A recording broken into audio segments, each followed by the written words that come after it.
शायद तुम नहीं जानते होगे कि एक फिल्म को बनाने के पीछे कई सारी टेक्निक्स और कई सारे रूल्स का भी यूज किया जाता है, जिससे ऑडियंस का अटेंशन ग्रैब किया जा सके एंड फिल्म की स्टोरी के साथ साथ उन्हें हुक किया जा सके। और इन्हीं फिल्म मेकिंग रूल्स में से एक रूल होता है चेकॉफ्स गन। और अब जब इस वीडियो पर क्लिक कर ही दिया है तो जान लो कि आखिर ये चेकॉफ की गन है क्या।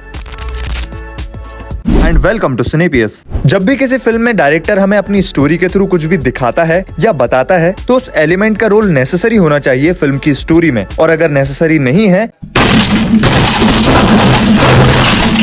तो फिर टाइम वेस्ट क्यों करना। और ये एलिमेंट कुछ भी हो सकता है, कोई प्रॉप, कोई विजुअल डिटेल, किसी कैरेक्टर का behaviour and even a dialogue. और इस फिल्म मेकिंग के रूल से हमें इंट्रोड्यूस किया था एक बहुत ही famous Russian playwright and short story writer Anton Chekhov ने इन अराउंड 1880s, जिसके बारे में उन्होंने कहा था कि अगर फर्स्ट एक्ट में तुम्हें दीवार पर टंगी हुई एक गन दिखाई जाए, देन इन द सेकंड और in the third act it must go of. It means कि लोड हुई गन फायर जरूर होना चाहिए लेटर इन द फिल्म। अब समझते हैं कि ये फिल्म मेकिंग रूल फिल्म्स में कैसे वर्क करता है। इसके बेसिकली 3 एलिमेंट्स होते हैं। Setup, it means introducing the gun, planting, it means loading the gun, and pay off, which means firing the gun. और इनमें से भी फर्स्ट और third element are necessary. Second element भी है, but most of the directors इस पर ज्यादा ध्यान नहीं देते हैं, बिल्कुल उसी तरह जिस तरह तुम इस वीडियो के लाइक बटन पर नहीं दे रहे हो। बात तो सही है। अच्छा, अब एग्जाम्पल से समझाता हूँ। आई गैस कि अंधाधुन मूवी तो तुम सबने देखी होगी एंड मूवी के ओपनिंग सीन में ही हमें दिखाया जाता है कि एक खरगोश चुपचाप अपना मील एंजॉय कर रहा होता है, बट उसी टाइम एक आदमी गन लेकर उसके पीछे पड़ जाता है। मगर क्यों? ऑफ कोर्स उसे मारने के लिए। एंड सीन के थ्रू चेकॉफ की गन इंट्रोड्यूस हो चुकी है। And suddenly in the next scene जब वो आदमी खरगोश पर फायर करता है, आई मीन फायर नहीं करता है, मतलब फायर करता है, मेरा मतलब चेकॉफ की लैंग्वेज में फायर नहीं करता है। एंड इसे तुम .2 एज अ लोडेड गन कह सकते हो, क्योंकि जैसे ही वो आदमी खरगोश पर फायर करता है तो हमें उसके बाद कार एक्सीडेंट का ओनली साउंड ही सुनाई देता है,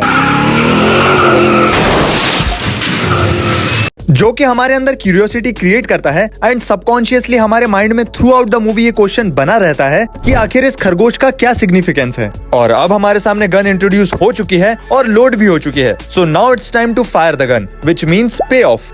सो in the climax Akash and Simi दोनों कार में होते हैं एंड सिमी आकाश को कार से उतार देती है एंड वहां से चली जाती है। बट सडनली हमें दिखाया जाता है कि सिमी यूटर्न लेकर काफी तेजी से कार से वापस आ रही होती है आकाश की तरफ। But at the same time वो आदमी जिसके हाथ में ओपनिंग सीन में गन होती है एंड वो खरगोश के ऊपर फायर करता है एंड नाउ वहीं से सीन कंटिन्यू होता है एंड फायर होते ही खरगोश जंप कर देता है अक्रॉस द रोड। बट उसी टाइम वो सिमी की कार की विंडशील्ड से टकरा जाता है एंड सिमी की कार का एक्सीडेंट हो जाता है और कार भी पूरी तरह से जल जाती है और आकाश बच जाता है। विच मीन्स कि हमारे डायरेक्टर ने जो चेकॉफ की गन इनिशियली इंट्रोड्यूस की थी वो लेटर इन द मूवी अपना पर्पस पूरा करती है सही टाइम पर फायर होकर, जिससे आकाश की लाइफ सेव हो जाती है। So setup and pay off. And now come to the another point जहां डायरेक्टर सेटअप तो करता है बट पे ऑफ नहीं। Like in the Dark Knight Rises movie, जिसे आज मॉडर्न टाइम के one of the great director Christopher Nolan ने direct किया था, जिन्हें दुनिया भर में उनकी sharp and logical story telling के लिए जाना जाता है। उस आदमी से भी एक गलती हो ही गई थी। लाइक इन दिस सीन जब ब्रूस वेन एक मैकेनिकल लेग ब्रेस का यूज करता है जो कि उसके डैमेज नी की स्ट्रेंथ को इंस्टेंटली रिस्टोर कर देता है, जिससे ऑडियंस में ये एक्सपेक्टेशन क्रिएट होती है कि ये लेग ब्रेस कोई नेसेसरी रोल प्ले करेगा later in the movie. But after this scene हमें ये मैकेनिकल लेग ब्रेस मूवी में अगेन देखने को नहीं मिलता। इट मींस डायरेक्टर ने गन को इंट्रोड्यूस तो किया था but it was never fired. And one more, जो कि इसका बिल्कुल ही अपोजिट है, जब डायरेक्टर बिना किसी इंट्रोडक्शन के ही गन फायर कर देता है। लाइक इन जीरो मूवी, बउआ का कैरेक्टर अचानक से एक एस्ट्रोनॉट बन जाता है इन द सेकंड हाफ, जिसका कोई भी क्लू या आइडिया ऑडियंस को पहले आई मीन फर्स्ट हाफ में नहीं दिया गया था, जिस वजह से ऑडियंस इस मूवी से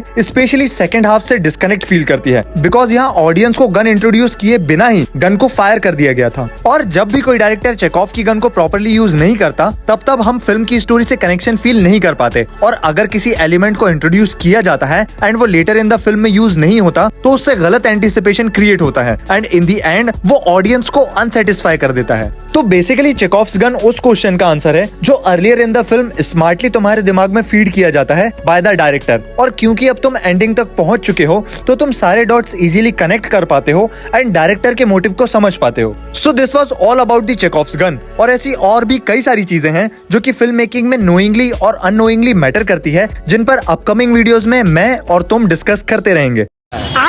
और अब से जब भी तुम कोई फिल्म देखो तो जरूर ध्यान देना कि चेकॉफ की गन का यूज सही तरीके से हुआ है या नहीं। See you in the next video.